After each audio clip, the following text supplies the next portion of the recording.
Això és de pell fina, un espai per escoltar en profunditat i mirar el món amb més consciència.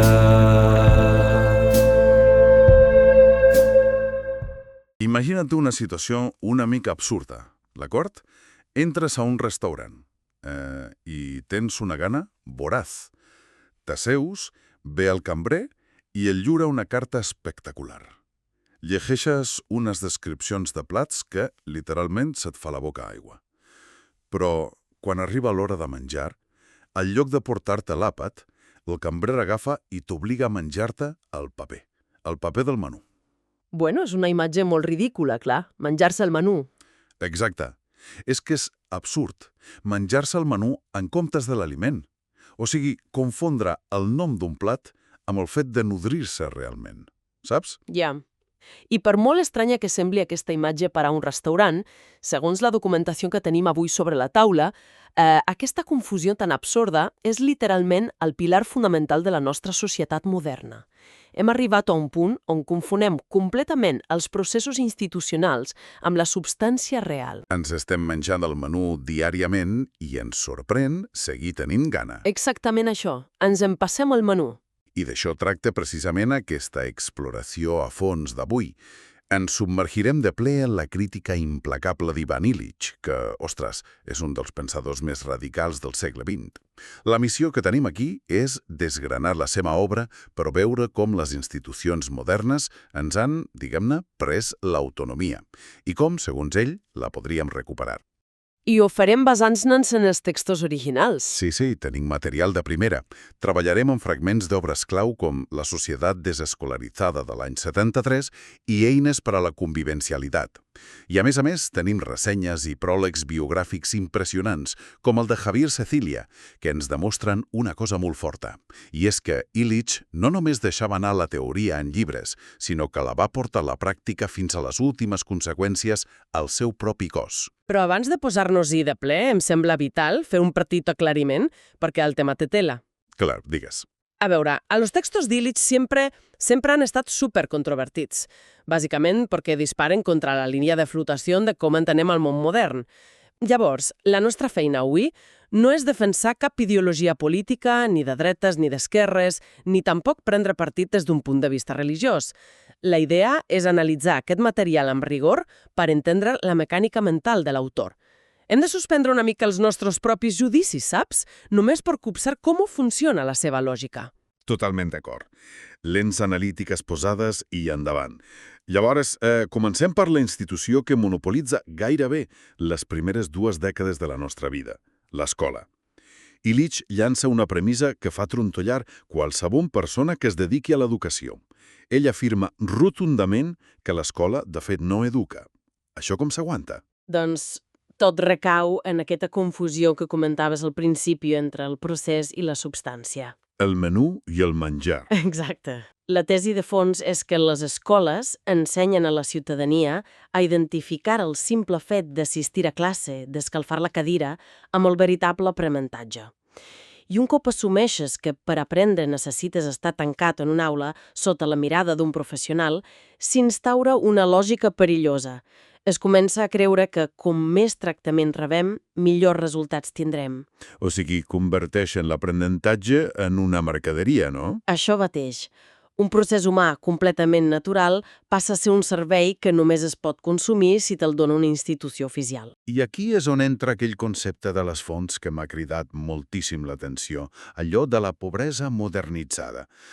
Vull dir, em costa entendre la mecànica exacta d'això. Vol dir que en intentar crear una institució per resoldre un problema, estem inventant una nova manera de ser pobre? Sí, i la mecànica és realment demolidora. Quan la societat converteix una necessitat bàsica, com la set de saber, en una demanda per a un servei que ha d'estar certificat, automàticament estàs creant exclusió. Perquè algú en quedarà fora? Clar, defineixes qui queda fora en funció de la seva capacitat de consumir hores d'aquest servei. Els textos posen un exemple molt gràfic de fa dècades. Deien que a Nova York un pobre es definia com aquell ciutadà que no arribava a acumular 12 anys d'escolarització. Però a Mèxic, a la mateixa època, el pobre era qui no en tenia ni 3. Ostres, així que el llistó canvia depenent de la riquesa del país on vius, però el mecanisme per marginar-te és exactament el mateix. Si no consumeixes prou institució, ets de segona categoria. Totalment. Acabes patint d'una pèrdua d'autonomia brutal, perquè el sistema s'ha estructurat de tal manera que ja no hi pots participar sense aquest celler. Ets aquest pobre modern. Una persona definida no per no tenir menjar a la taula, sinó per no tenir un títol penjat a la paret. Però, a veure, si ens fixem en els fets, a les fonts esmenta aquell famós programa nord-americà, el Title I. Allà hi van ficar diners a cabassos. Parlem de 3.000 milions de dòlars destinats explícitament a ajudar nens de barris desfavorits a les escoles. L'objectiu era claríssim, tancar la bretxa de desigualtat. Sí, el pressupost era colossal. Però llavors les dades diuen que aquesta bretxa entre rics i pobres es va eixamplar encara més. Com pot ser? Si inverteixes tants diners, per què empitjora tot? Segons l'anàlisi d'Illich, el problema és la pròpia naturalesa de la institució. Aquells milions pràcticament mai van arribar a impactar l'aprenentatge real dels alumnes. A on van anar a parar?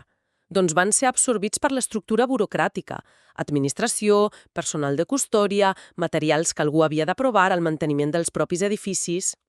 La maquinària devorant els recursos. Exacte. L'escola expropia els recursos financers de la comunitat per automantenir-se.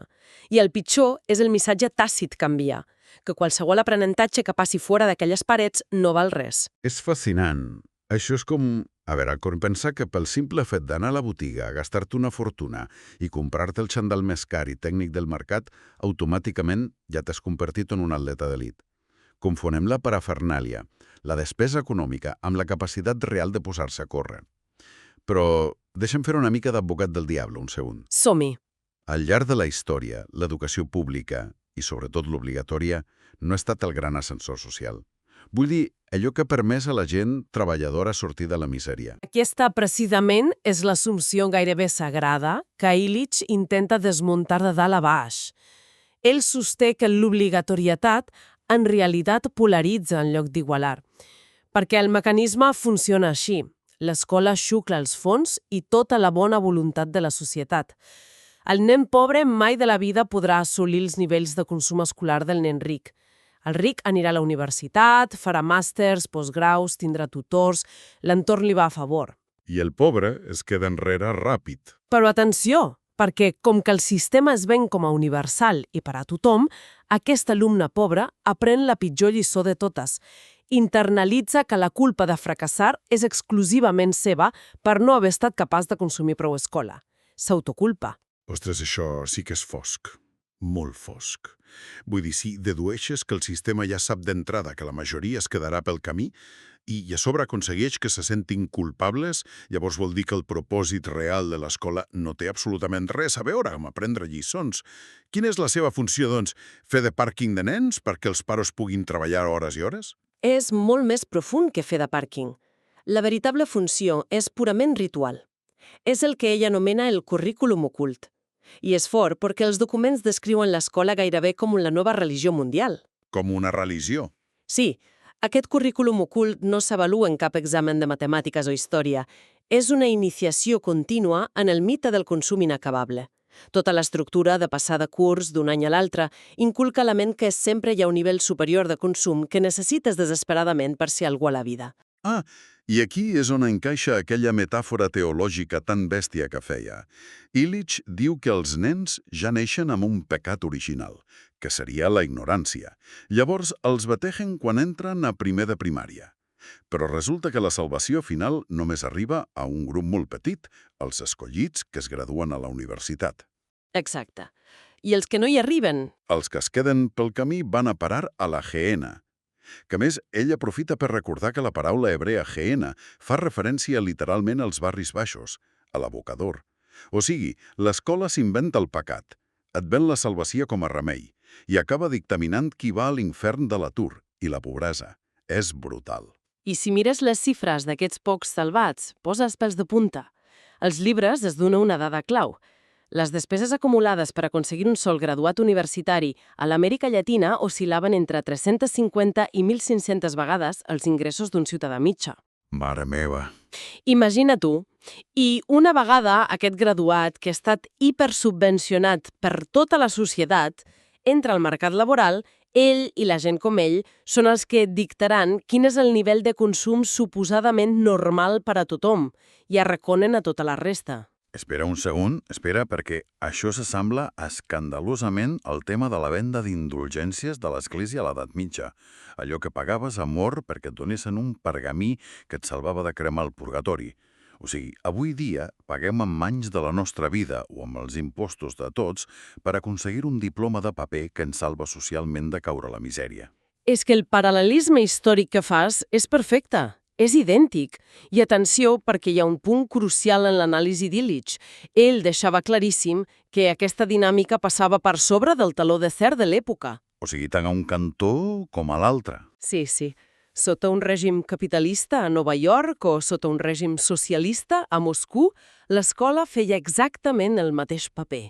Tots dos sistemes utilitzaven aquest ritual immens per produir un sol tipus de persona. Un consumidor disciplinat i obedient. Algú convençut que depèn vitalment dels experts institucionals. Claro.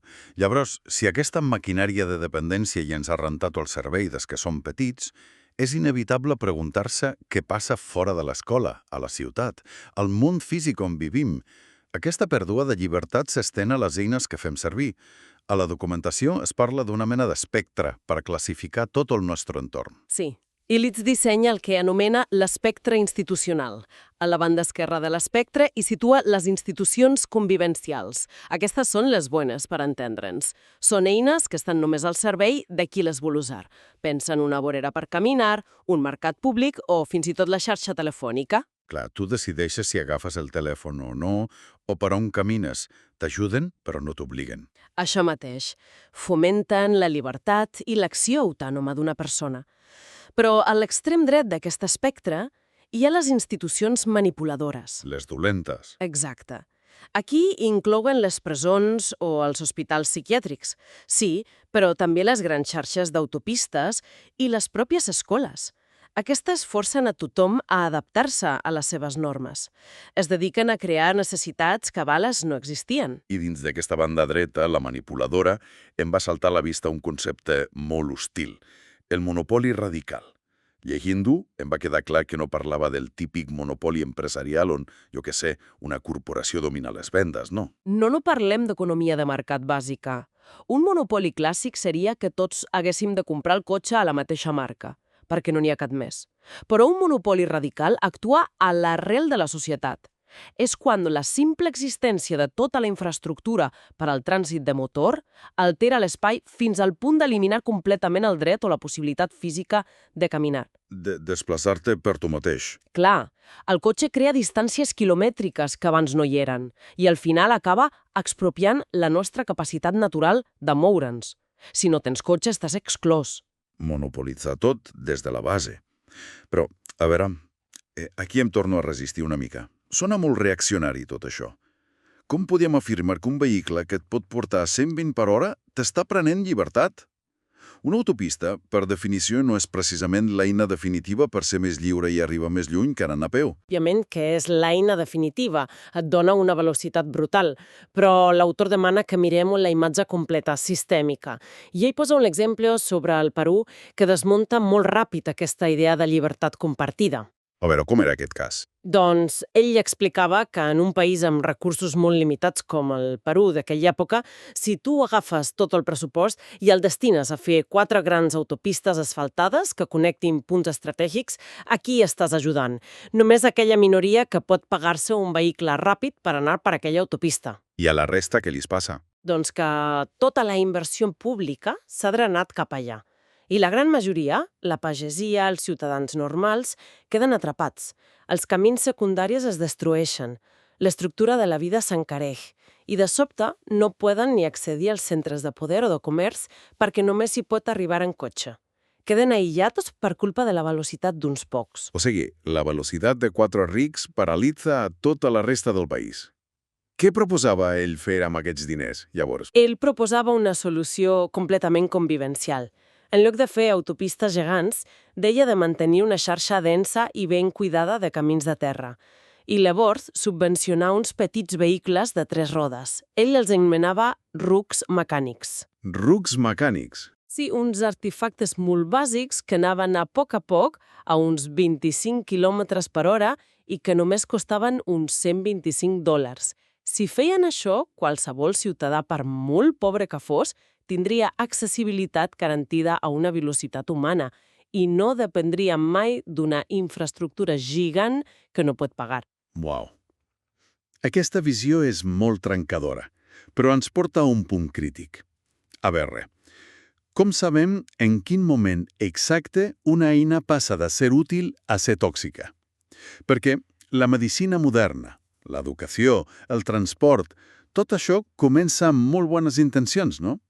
Quan traversen la línia i es converteixen en monopolis radicals que destrueixen l'autonomia. Aquí és on utilitzava la teoria de les dues conques, com els vessants d'una muntanya, per trobar el punt d'inflexió. La primera conca és el moment en què una institució moderna fa servir la ciència per resoldre un problema de manera altament eficaç. L'exemple de la medicina és molt clar. Cap a principis del segle XX, cap al 1913, la medicina moderna demostra empíricament que és millor que els remeis casolans per salvar vides i aturar infeccions. Assoleix la primera conca. Clar, és inqüestionable. És un triomf total de la humanitat. I la segona conca, doncs, quin moment és? La segona arriba unes dècades més tard, cap als anys 50 del segle passat. És l'etapa de la saturació total. La institució mèdica no sap com aturar-se i comença a aplicar tractaments i procediments només per justificar que existeix i créixer. I aquí ell introduïa una paraula clau, iatrogènesi. Iatrogènesi. Això vol dir el mal que et causa el propi metge, oi? Literalment. El dany clínic i social que provoca la pròpia institució. Illich apuntava que, arribat a cert punt, gran part dels tractaments per a malalties terminals ja no allargaven la vida. L'únic que feien era allargar el patiment físic i mental, aïllant el pacient en una habitació d'hospital. O sigui, el metge acaba expropiant-li a la persona l'autonomia de poder afrontar la mort rodeat de la seva gent. Ostres, és com regar una planta d'interior. Si veus que la planta està tota pensida i li tires un bon got d'aigua, doncs reviu. Això seria la primera conca, la dosi necessària que dona vida. Però clar, si de sobte et creus Déu i decideixes deixar l'aixeta totalment oberta, raig continu sobre el test, què passa? Inundes la terra, ofegues les arrels i mates la planta. Hem ofegat la nostra capacitat natural de viure, inundar-nos de solucions i experts. I parlant de viure i morir segons els propis termes, el pròleg biogràfic que tenim de Javier Sicilia ens clava una bufetada de realitat espectacular. Illich no era el típic filòsof de butaca. Va portar tota aquesta teoria a la pràctica de manera radical. A els últims anys de la seva vida va desenvolupar un tumor a la cara, un tumor greu. I què va fer?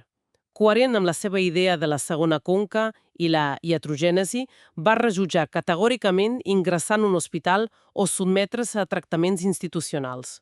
Déu-n'hi-do, vull dir, prefereix no tractar-se clínicament per no cedir la seva pròpia llibertat. Això és d'una fermesa inaudita. Ell no ho veia com no tractar-se, sinó com gestionar-lo fora del monopoli dels metges. Va dur a terme el que ell deia l'art de patir.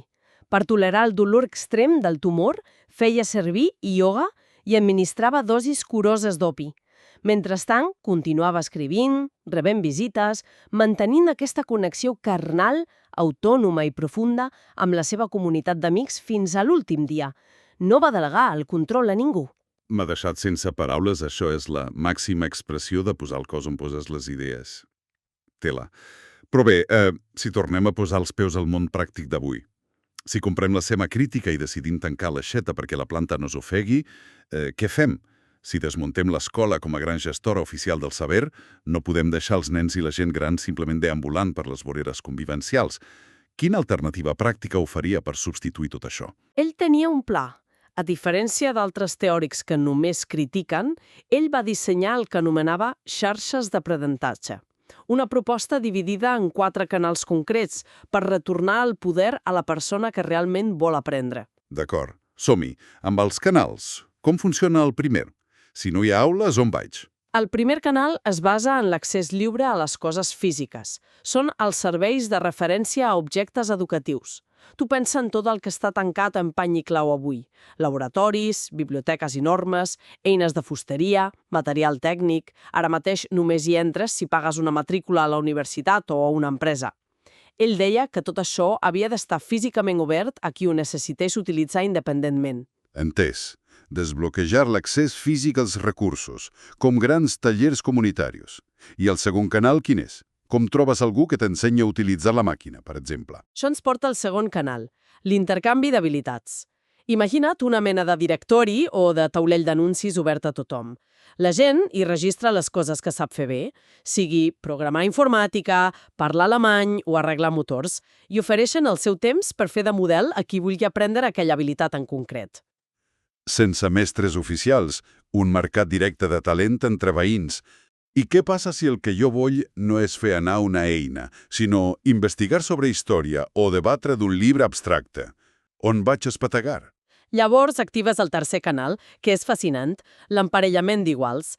Aquesta xarxa et serviria per buscar i connectar amb persones que tinguin exactament la mateixa curiositat puntual que tu, en aquell mateix precís moment, per poder iniciar una exploració plegats, d'igual a igual. Un moment. O sigui, emparellament per interessos compartits.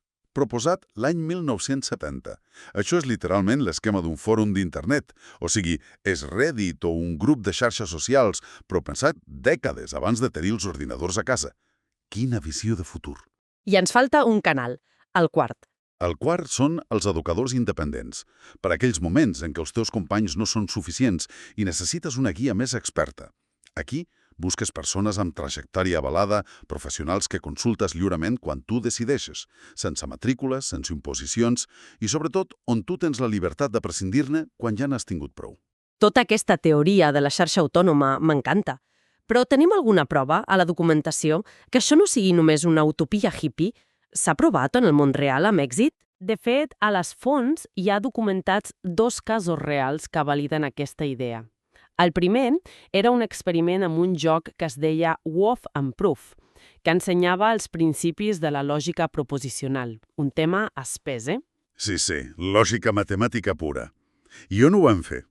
Ho van portar a l'entorn més caòtic i allunyat d'una acadèmia que et puguis imaginar, els mercats de carrer a Mèxic, allà al mig de la gent. Van convidar adults i joves a jugar-hi, així, casualment entre ells. I el resultat va ser que aquesta comunitat va interioritzar els conceptes lògics complexes moltíssim més ràpid que els alumnes que ho estaven patint en aules convencionals. Brutal. Sense cap títol, només curiositat i interacció lliure. Això és increïble. I hi havia un altre cas pràctic? Un que fos amb un repte més comú, com aprendre una llengua? Sí, aquest va passar l'any 1956, al barri de Harlem, a Nova York. L'arxidiòcesi d'allà tenia una emergència perquè necessitaven ensenyar castellà a professors i treballadors socials d'urgència. En lloc de muntar un curs rígid amb professors universitaris, van decidir pagar els propis joves del barri, nois que parlaven castellà pel carrer i que molts havien fracassat a l'institut. Aquests joves van fer parelles informals amb els adults per intercanviar l'habilitat, conversant. I va funcionar? En només 6 mesos de sessions casuals, els adults ja parlaven amb una fluïdesa notable. L'aprenentatge compartit de manera orgànica va esclafar els resultats d'una sala d'aula. Solució de l'equació, no hi ha ningú posant el celler oficial de qualitat. Llavors, com ens protegim dels charlatans i els estafadors? Com puc saber que aquest educador independent no m'està venent fum si no té un títol penjat a la paret que el validi? Bueno, aquesta por és molt normal, però és precisament l'angoixa que l'escola ens ha entrenat a sentir. I Illich capgirava aquest argument i et diria, és que un diploma mai ha estat una garantia real de res. De charlatans amb despatx i títols universitaris en tenim la història plena. Ostres, això és veritat. De fum en venen per tot arreu. Clar, la veritable validació d'algú que vol ensenyar no la dona un paper, la dona la seva eficàcia. Trencar el monopoli significa que cada persona aprendrà a assajar i equivocar-se i a jutjar per si mateixa si un mestre val la pena o no a través de l'experiència pràctica. És una part vital de fer-se adult. Al llibre arriba a dir que la llibertat per poder ensenyar i compartir coneixement hauria de ser un dret tan innegociable i constitucionalment protegit com ho és el dret a la llibertat d'expressió. Clar. Es torna a la responsabilitat de l'individu. Tu fas de filtre de la teva pròpia vida. Però acceptar aquest canvi d'institucions piramidals i jeràrquiques a xarxes compartides exigeix un reinici mental massa gran. L'obra acaba connectant d'això amb dos germans de la mitologia grega, veritat. Em va semblar un gir genial. És el colofó filosòfic perfecte per a la teoria. Enfronta dos arquetips absoluts. Prometeu contra el seu germà Epimeteu. L'argument és que l'ésser humà modern és completament prometeic. Ens hem tornat uns malalts de planificar-lo absolutament tot. L'home de Prometeu viu obsessionat amb les expectatives. Expectatives enteses com a voler controlar exactament el resultat, oi? Exacte. Vol forçar el món a funcionar com una màquina expendedora. Jo introdueixo 5 anys d'escola per a aquesta ranura i exigeixo que per sota surti el meu dret a una feina i un estatus. Tot està calculat. Però clar, com que el món no és una màquina, això ens aboca a un infern de frustracions contínues. I quina ironia històrica.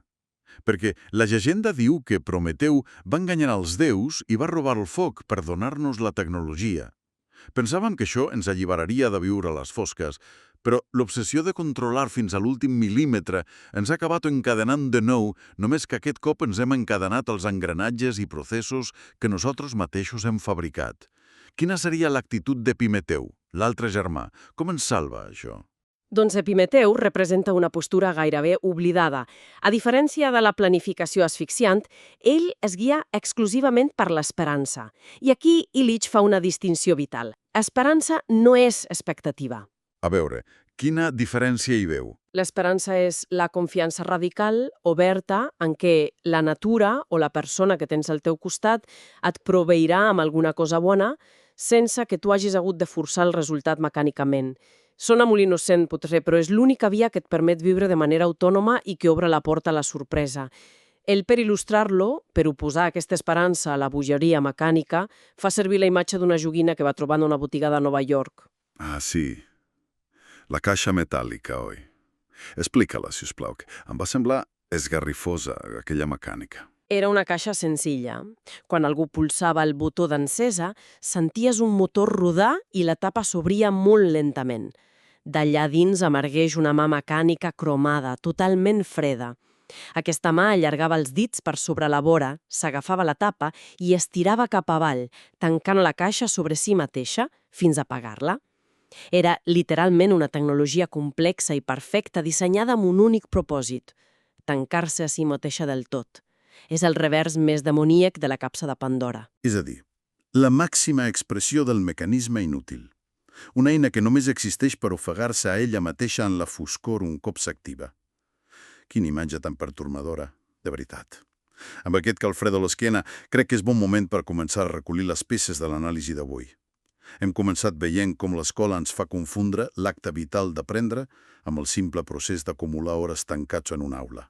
Hem assenyalat com funciona com un ritual religiós oculte per imposar el consum interminable. Sí, hem anat molt a fons amb el concepte dels monopolis radicals, també, que són clau per entendre l'alienació actual. Clar, aquests monopolis que ens roben la llibertat humana amagats sota la disfressa de fer-nos la vida més eficient.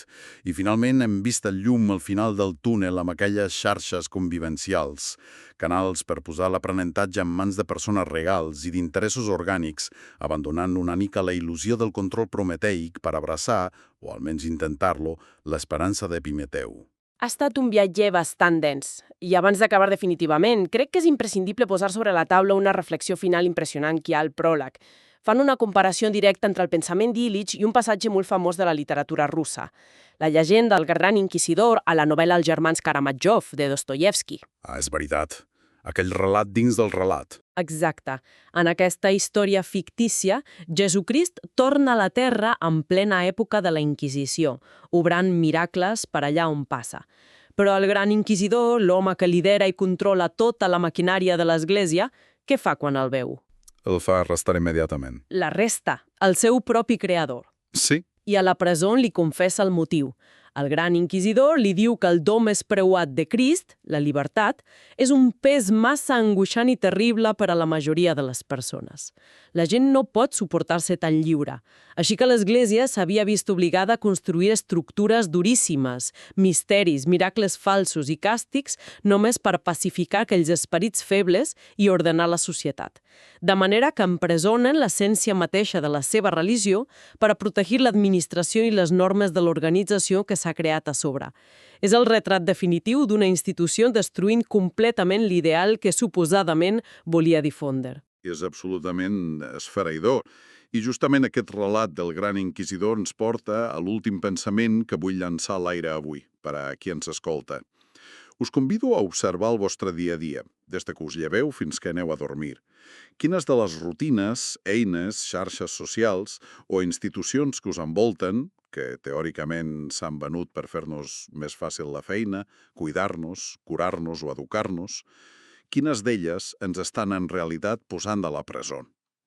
Estan empresonant la nostra capacitat natural, instintiva, d'afrontar un repte confiant només en nosaltres mateixos. Hem de detectar urgentment qui està allà dalt, dictant quines necessitats són indispensables per considerar que tenim una vida d'èxit. Hem de ser conscients de què consumim i de per què ho fem. Exacte. Hem de ser crítics. Aquest ha estat el nostre camí per la ment indomable d'Ivan Illich avui. I recordem-lo sempre, a partir d'ara. Mai hem de permetre que un sistema ben planificat ens obligui a empassar-nos un paper imprès quan tenim tota la llibertat per triar el veritable aliment de la vida. Fins a la pròpia anàlisi. Això és De pell fina. Un espai per escoltar en profunditat i mirar el món amb més consciència.